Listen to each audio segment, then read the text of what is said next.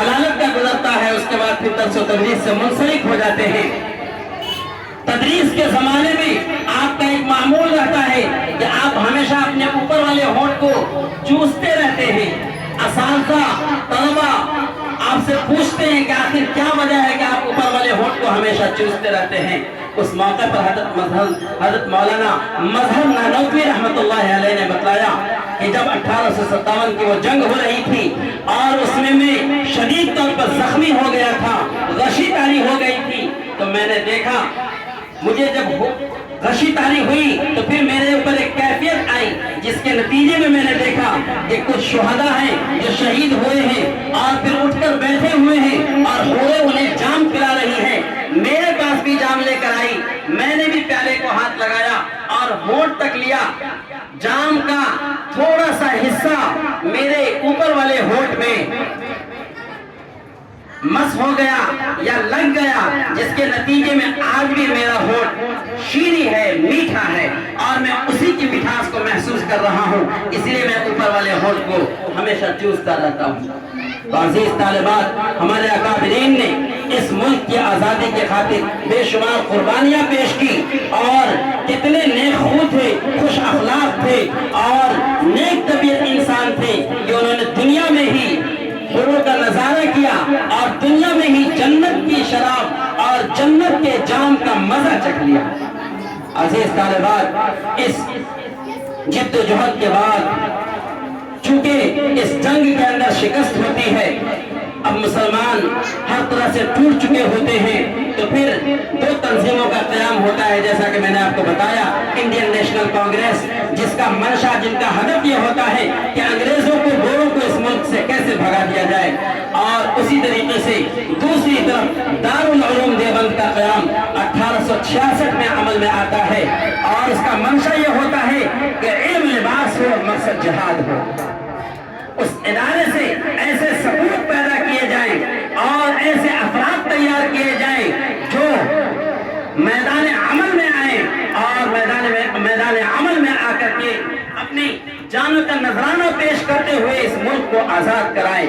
انگریزوں کے چنگل سے اس ملک کو چھڑائیں۔ چنانچہ 1857 سے لے کر 1947 تک کا جو عرصہ گزرا ہے، اس عرصے میں ہمارے علماء دیوبند نے بے شمار قربانیاں پیش کی، بے شمار علماء دیوبند، اکابرین دیوبند نے اس کے لیے جد و جہد کی اور ہر طرح کی کاوشیں، ہر طرح کی محنتی کی، جس کے نتیجے میں آج یہ ملک آزاد ہوا اور آج ہی کی تاریخ میں یہ ملک آزاد ہوا، جس کو ہر سال ہم لوگ 15 اگست کے موقع پر یوم آزادی کے طریقے پر مناتے ہیں اور اسی کا جشن منانے کے لیے آج کی اس مجلس کا انعقاد ہوا ہے۔ اس موقع پر میں آپ تمام طالبات کے روبرو